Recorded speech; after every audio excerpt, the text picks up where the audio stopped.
მარიამ ციმინტია შემოგვიერთა ექსტრასენსი ნუმეროლოგი, ადამიანი, რომელიც საინტერესო პრაქტიკით მოვიდა ჩვენ სტუდიაში, მას კვანტური ნახტომი ქვია, როგორ მუშაობს ეს პრაქტიკა, იმისთვის რომ ჩვენი ცხოვრება უკეთესობისკენ შევცვალოთ, რა უნდა გავაკეთოთ ამისთვის, ამაზე მოგვიწევს დღეს საუბარი, მოგესალმები მარიამ, მადლობა. მოგესალმებით ყველას. პოზიტიურ და ძალიან დადებით დღეს გისურვებთ.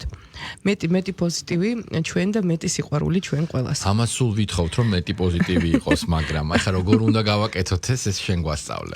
ხო, ნახეთ მე უბრალოდ აგიხსნით, რადგან მე დავდივარ საზღვარგარეთ, ხშირად ვესწრები ხოლმე გარკვეულ პრაქტიკებს. და რადგან ვარ მიუხედავად იმას, რომ ამ პროფესიით აღტაცებული ვარ და ჩემი პროფესია ძალიან მიყვარს, მაინც გარკვეულ რაღაც ნაწილობრივ ნიუანსებს ისე სკეპტიკურად ვუყურებ, სიმართლე გითხრა.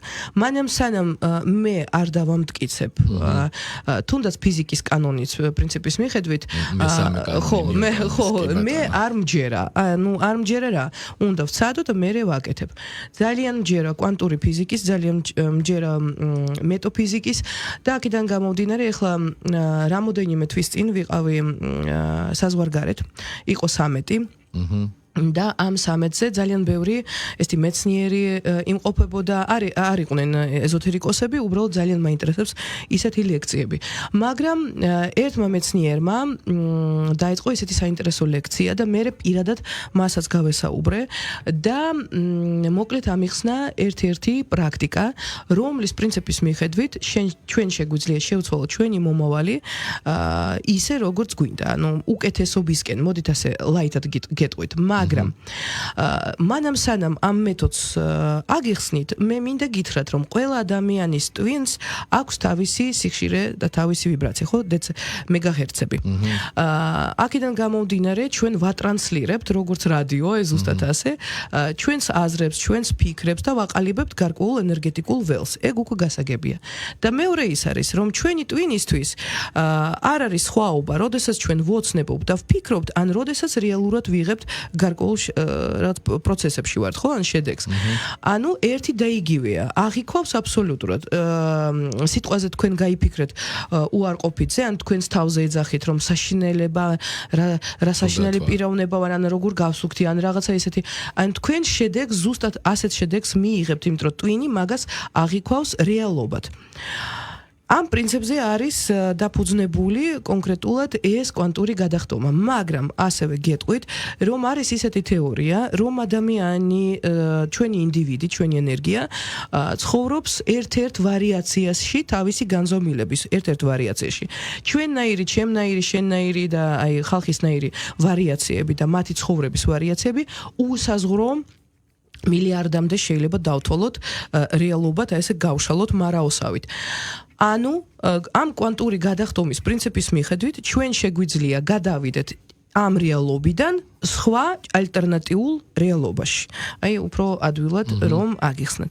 ეხლა როგორი პრინციპი? ეს გადასვლა როგორ არის? კიბიდან კიბეზე ასვლა, ოთახიდან ოთახში გასვლა. უნდა გადავხდეთ და უნდა ჰოპლა დავიძახოთ. ხო, უნდა დავიძახოთ. ეხლა გასწავლით როგორ უნდა გავაკეთოთ. მანამ სანამ ჩვენ ამ პრაქტიკას ჩამოვაყალიბებთ, ხო? ამისათვის აუცილებელია გამზადება სხეულის, იმიტომ რომ ეს არის აუცილებლად უნდა მოვამზადოთ ჩვენი სხეული. პლუს პარალელურად მინდა გითხრათ, რომ ეს საკმაოდ ისეთი შეიძლება ამ პრაქტიკამ ცოტა დაგიზიანოს ენერგია. ანუ ამ პრაქტიკის შემდეგ ადამიანები სუსტად გრძნობენ თავს, ამიტომ მანამ სანამ თქვენ მყარეთ ვერ იქნებით შინაგანად და ენერგეტიკულად, ან სუსტად თუ ხართ, ჯერჯერობით შეაჩერეთ პროცესი. თუნდაც მანამ სანამ დავიწყებთ, როგორ ვიწყებთ მომზადებას. პირველი დღე, ნებისმიერი დღე, ამას არ აქვს მნიშვნელობა, შაბათი, კვირაურ შაბათი, აი როდესაც თქვენ უკვე მზად იქნებით, საღამოს, მანამ სანამ დაიძინებთ, წამოწვევით ლოგინში და დაიწყეთ გახსენება თქვენი დღის დილიდან საღამომდე. ეს დღე რომელმაც გაიარა, დაუშვათ. აი მე გავიღვიძე, დავლიე ჩაი, მე ავდექი, მე ჩემო დამირეკა, დაუშვათ ასე და ასე შემდეგ დეტალურად. თავიდან ცოტა გაგიჭირდებათ. რა თქმა უნდა, იმიტომ რომ ბევრი ნიუანსი პროცესებში გვავიწყდება. ჯერ ერთი ეს მეთოდით თქვენს ინტუიციას ავითარებს, მინდა გითხრათ. აი ასეთი პრინციპით უნდა ზუსტად მივიდეთ მეშვიდე დღემდე. ყოველ საღამოს. მე ვიცი ცოტა რთულია, იმიტომ რომ ზოგს დაეზარება, მაგრამ თქვენ თუ გეზარებათ, მაშინ უკაცრავად. ეხლა ყოველთვის შრომაა საჭირო, რომ რაღაცა ჩვენ შევცვალოთ ჩვენ ცხოვრებაში და ეს შრომატევადია. მე-7 დღეს როგორც კი დაამთავრებთ. მერვე დღეზე უკვე იწყება ეს პირველი საცდელი პრაქტიკა. რატო ვამბობ საცდელი? იმიტომ რომ ხალხისთვის ვინც არ არის მიჩვეულია, დაუშვათ ადამიანი უბრალოდ აი მთელი ცხოვრება ექიმია და არასდროს არ იცოდა და არც აინტერესებდა მედიტაციები ან რაღაცა მსგავსი პრაქტიკები შეიძლება თავიდან არ გამოგივიდეს. ან დაუშვათ ბუღალტერი ხარ და თქვენი ტვინი ლოგისტიკასთან უფრო ახლოს არის. ცოტა გაგიჭირდებათ, ეგ არ აუშავს. რამოდენიმე ჯერ შეგიძლიათ სცადოთ. მესამე ჯერ შეიძლება გამოგივიდეს აუცილებლად, შეიძლება კი არა გამოგივათ. მოკლედ მერვე დღეზე უკვე ვწვევით ლოგინში და მანამ სანამ დაიძინებთ, აუცილებელია რომ განმარტოვდეთ, აუცილებელია რომ არავინ არ იყოს სახში.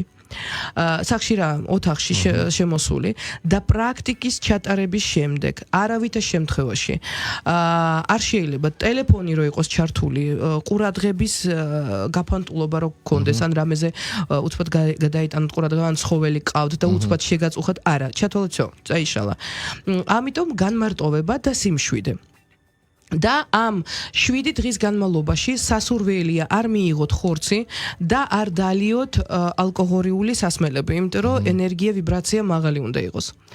და როდესაც დაწვევით, იწყებთ უკვე გახსენებას თქვენი ცხოვრების თავიდან ბოლომდე. ანუ პირველივე დღე რომელიც გახსოვთ ბავშვობიდან.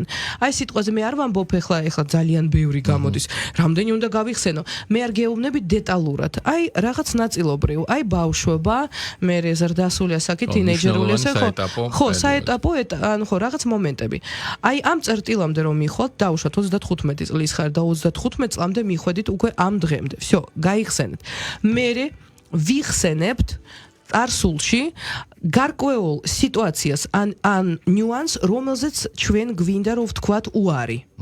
იმიტომ რომ ნახეთ, როდესაც თქვენ ამ კვანტურ გადახტომას გააკეთებთ, წარსულიდან რაღაცა წაიშლება. ეხლა ძალიან უცნაურ რაღაცას გეუბნებით, მაგრამ ყველა ვიცით მანდელას ეფექტი.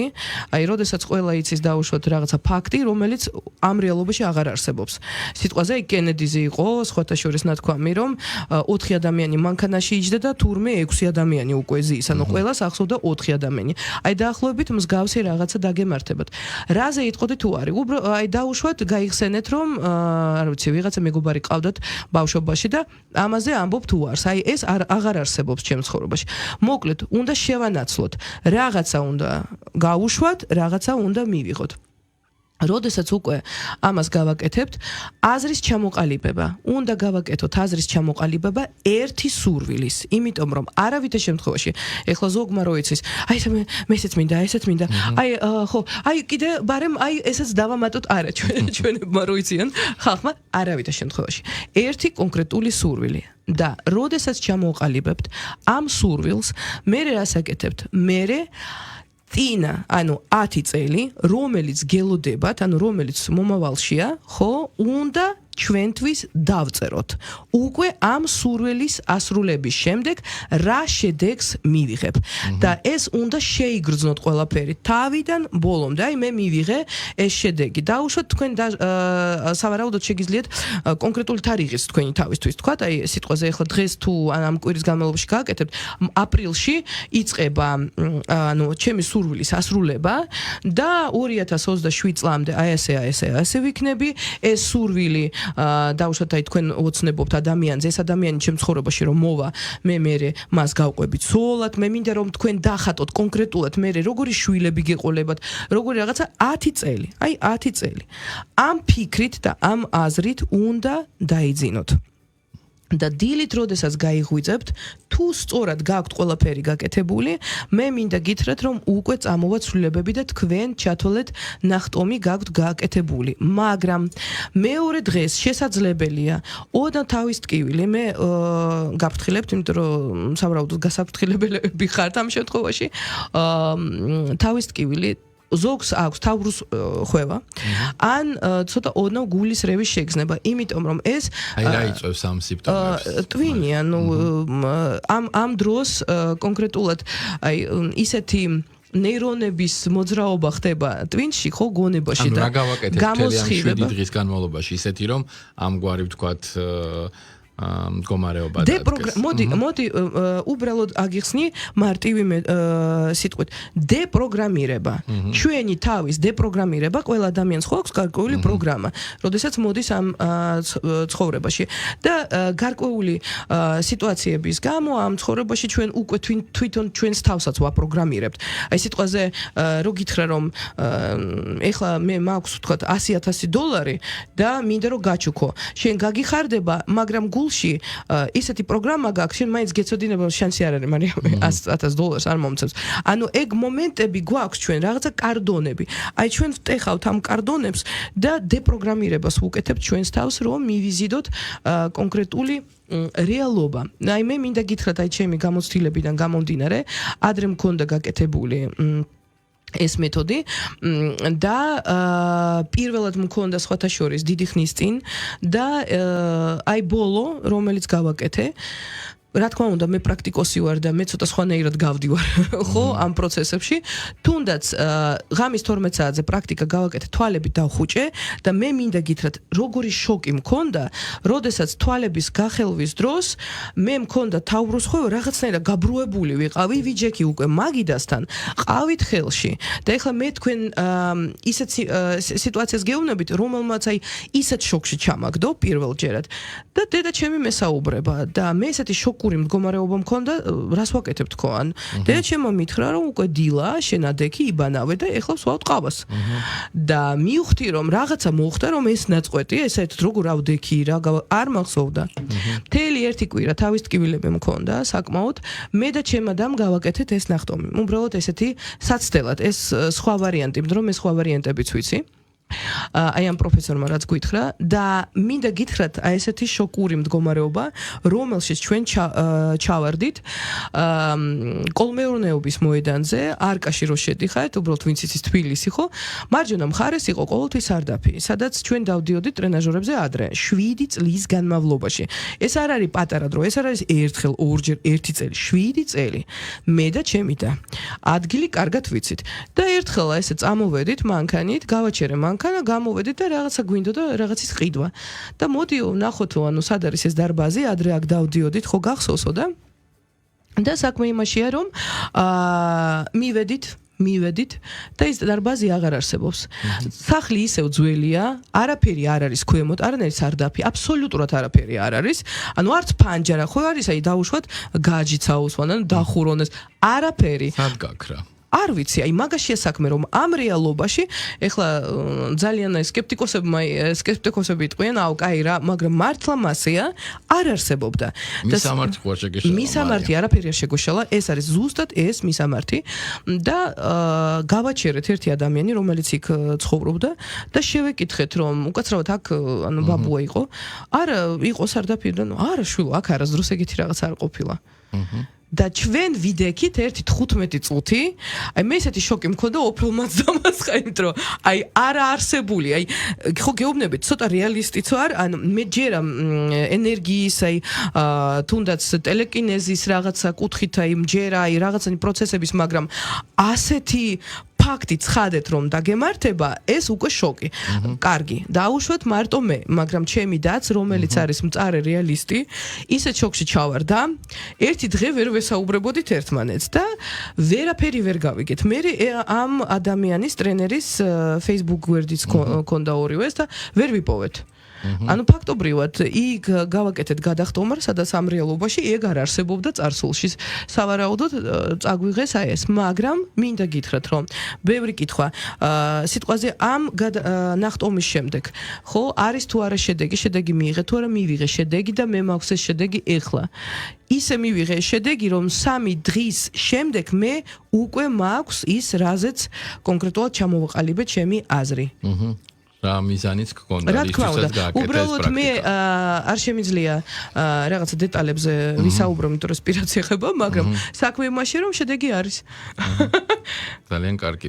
მარიამ, ჩვენ ოდესაც ვსაუბრობთ უშუალოდ პრაქტიკებზე ხა კონკრეტულად ერთი საკმაოდ ისეთი ცოტა მისტიკური დაუჯერებელი ისტორია მოყევით თქვენ, ხო?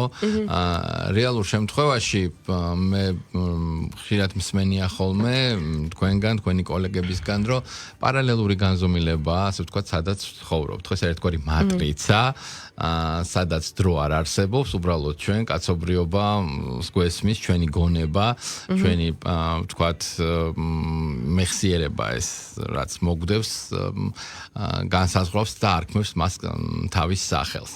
სხვა კონკრეტული პრაქტიკები ვთქვათ რა შედეგებისთვის არსებობს და თუ გამოგიყენებიათ და მსგავსი ეფექტიანი ვთქვათ თუ ყოფილა რომელიმე. ნახეთ პრაქტიკებზე რო ვისაუბროთ, აი მე ბევრგან მაქვს ნათქვამი რომ მე ვარ მაგისტრის ხარისხი მაქვს და აქედან გამომდინარე არ მაქვს უფლება ვისაუბრო რაღაც იმ პრაქტიკებზე რომლებსაც ჩვენ ნამდვილად ვატარებთ, იმიტომ რომ ეს ადამიანებისთვის აგრძალულია, შეიძლება დააზიანოს ადამიანს და ძალიან უარყოფ, როდესაც ინტერნეტში თუნდაც აი ბევრი ისეთ ინფორმაციას დებენ, რაც არ არის საჭირო და შეიძლება მართლა უარესობისკენ წაიყვანოს ხალხი.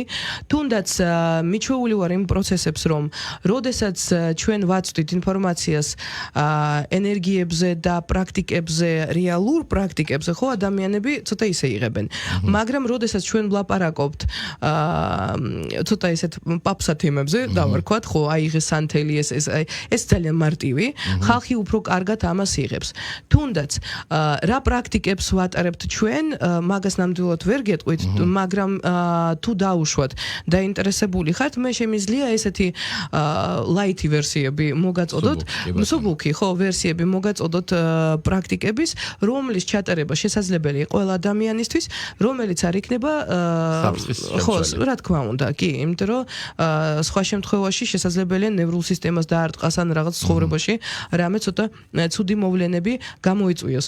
მაგრამ აქ მინდა შეგეკითხო, აი რაზეა საუბარი, რა ანუ კონკრეტულად რა მიმართულებას? ყველაზე უფრო აქტუალური რა არის ხა? პირადი საკითხებია, ვთქვათ, ფინანსური კეთილდღეობა, რა მიმართულებით არის მოთხოვნა და ვთქვათ, რა ტიპის მსგავსი პრაქტიკების კეთება გიწევთ?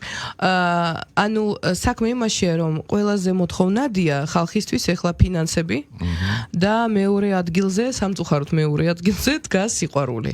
სასიყვარულო ამბები, ურთიერთობები ამ ბოლო დროს იშლება, ანუ ძალიან ბევრი ადამიანი უბედურია სამწუხაროდ და ვერ პოულობს თავის ბედს და სჭირდება ეს ბალანსი, ან შეიძლება წვილიც არ ყავთ და უმეტესობას აქვს ფინანსური პრობლემები. მაგრამ რომ ვისაუბროთ პრაქტიკაზე, აქ უნდა უკვე გავყოთ კონკრეტულად ეს პრაქტიკები ერთმანეთთან, იმიტომ რომ სიყვარული ეს ერთია, ფინანსები სხვა. ჩვენ არ ვლაპარაკობთ აი ინტიმურ ცხოვრებაზე, რატო ვამბობ ასე, იმიტომ რომ ფინანსები და ინტიმური ცხოვრება და დამიწება ეს ერთია და სიყვარული ეს არის უფრო სულიერი და გონებრივი, ხო, მიზიდულობა ადამიანის მიმართ. აი ფინანსური საპრაქტიკო ესეთი ერთ-ერთი მოდით ასე ქმედება, რომელიც კონკრეტულად თქვენ შეგიძლიათ ყველა გააკეთოთ, აღმოსავლეთის მხარე იპოვეთ თქვენს სახლში. აი აღმოსავლეთის მხარეს იპოვეთ ზე საიდანაც ამოდის. ხო, კი ბატონო. კუთხე იპოვეთ, სადაც არის აღმოსავლეთი, ხო? კონკრეტულად სასურველია, რომ ამ მხარეს კარგად შედიოდეს შუქი, ანუ მზის სხივები. და იმ კუთხეში გააკეთეთ პატარა ფინანსური ალტარი. ანუ ფინანსური ენერგია იმ ადგილას კარგად უნდა იტრიალოს. რა არის ეს ალტარი? ალტარი, ხო, ნუ ეს არის ისეთი ადგილი, სადაც ფინანსური ენერგიის ეგრეგორი იქნება, გაზრდილი. უნდა იყიდოთ ყულაბა, შეგიძლიათ უბრალოდ იყიდოთ რამე დიდი ბოთლი, რა ვიცი, თვითონ გაჭრათ და ამ ყულაბაში ჩადოთ თანხები. უნდა იყიდოთ ყულაბა, თებში აიღეთ თეთრი თებში, აუცილებლად ღია ფერის თებში, სასურველია თეთრი, დაყარეთ შაქარი და ზევიდან დაადეთ ეს ყულაბა. მეტი არაფერი არ გინდათ. სასურველია პერიოდულად ამ ყულაბასთან აანთოთ სანთელი პერიოდულად. პირველი ამ ყულაბაში პირველ დღეს როდის ვიწყებთ? პარასკევიდან უნდა დავიწყოთ. პარასკევიდან იწყებთ, სასურველია დილის საათებში, ამ ყულაბაში უნდა ჩადოთ თქვენ ან 50 თეთრი, ან 5 თეთრი, ან 50 ლარი, ან 5 ლარი, ანუ ხუთიანი. პირველი და ამის შემდეგ ხუთიანები უნდა დაამატოთ. ყოველ დღე თითო აი ეს თუნდაც თეთრი, თუნდაც ლარი უნდა გავაგზავნოთ ერთი თვის განმავლობაში. როგორც კი დამთავრდება ერთი თვე, ამ ყულაბიდან და ამიტომ ვამბობ რომ სასურველია რომ ეს ყულაბა იხსნებოდეს, არის ისეთი ყულაბები, ხო? აიღეთ, აი რამდენის ხელში მოხვდებათ, ამდენი ფული აიღეთ და ამ ფულით რამე იყიდეთ თქვენი ოჯახისთვის, ოღონდ საკვები. რომელსაც თქვენ მიიღებთ, მთელი ოჯახის წევრი მიიღებს. იყიდეთ საკვები და თან როგორ უნდა იყიდოთ. აი რაც დავუშვათ ამოიღეთ და სიტყვაზე არის 50 ლარი. აი ამ 50 ლარს კიდე 5 ლარი ზევიდან დაამატეთ. ყოველთვის ხუთიანების პრინციპი არის. ხო, 5 ლარს დაამატებთ, ამით ჩვენ უფრო ვზრდით ამ ფინანსურ ეგრეგორს. ამ საკვებს მივერთმევთ და ისევ ვაგრძელებთ ამ პროცესებს. ასე უნდა გავაგრძელოთ 1 წლის განმავლობაში. როდესაც 1 წელი ეს ყულაბა აივსება, პერიოდულად თქვენ ამ ფულს აიღებთ, დახარჯავთ, აი ესეთი პროცესი, თქვენ დაინახავთ უკვე მესამე თვიდან შედეგს. აი მე გეუბნებით ეს მაქსიმალური დრო. ზოგს აქვს შედეგი უფრო აი 1-2 კვირიდან, მაგრამ რეალურად რომ მიუდგეთ ამ საკითხს, ხო? ეს არის 3 თვე. აი 3 თვე უკვე ძალიან კარგად წამოხვალთ და სიტყვაზე ეს შაქარი რომელიც ყრია, ბევრს აქვს ესეთი კითხვა და ამ შაქარს რა უყოთ? ყოველი თვის მანძილზე, როგორც კი 1 თვე დამთავრდება, ეს შაქარი უნდა შეიცვალოს. ეს შაქარი უნდა ავიღოთ და უბრალოდ უნდა ოღონდ უნიტაში არა, ეს შაქარი უნდა სადმე გარეთ ხის ქვეშ დავყაროთ. აი ესეთი პრაქტიკა, რომლის მიხედვით ჩვენ ვქნით ეგრეგორს, ფულის ეგრეგორს და კიდე ერთი ძალიან კარგი არის მატერიალურისთვის, აი ამ ყულაბიდან რომ აიღეთ ამ თანხას, კიდე ერთი თანხა ამოიღეთ 5 ლარიანი და ჩაამატეთ თქვენს პარტმანაში. საფულეში უკაცრავად, ხო, საფულეში. და საფულეში რომ გქონდეთ კიდევ აი ესეთი დამუშავებული ფული, რომელსაც თქვენ არ დახარჯავთ, მაგრამ სულ მიიზიდავს საფულეშიც თანხებს. რაც შეეხება სიყვარულს. გვაქვს დრო? გვაქვს, მოკლედ შეგვიძლია. სიყვარულზე როგორ გაგაწყვეტინო, აბა მიდი. ხო, სიყვარულზე მე პატარა პრაქტიკას გეტყვით.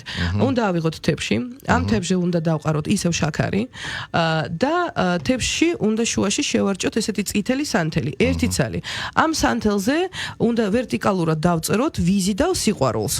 და ქვემოთ ამ თებშის ქვემოთ უნდა დავდოთ ფურცელი, რომელზეც თქვენ გექნებათ დაწერილი, როგორი ტიპის ადამიანს იზიდავთ, ასე შემდეგ. ბევრს აქვს კითხვა, დავსვათ კონკრეტული პიროვნება, მინდა მივიზიდო. არა, არ შეიძლება ამაზე ლაპარაკი, იმიტომ რომ ეს უკვე ცოტა ცუდი ქმედება გამოდის, უბრალოდ უნდა დაწეროთ, რომ მე ვარ ბედნიერი, სიტყვაზე ჩემს ურთიერთობაში, ანუ სახელი და გვარი არ თქვათ, მაგრამ თქვენი სახელი დაწერეთ, სახელი და გვარი, მე ვარ ბედნიერი, ვიზიდავ ამას და ამას.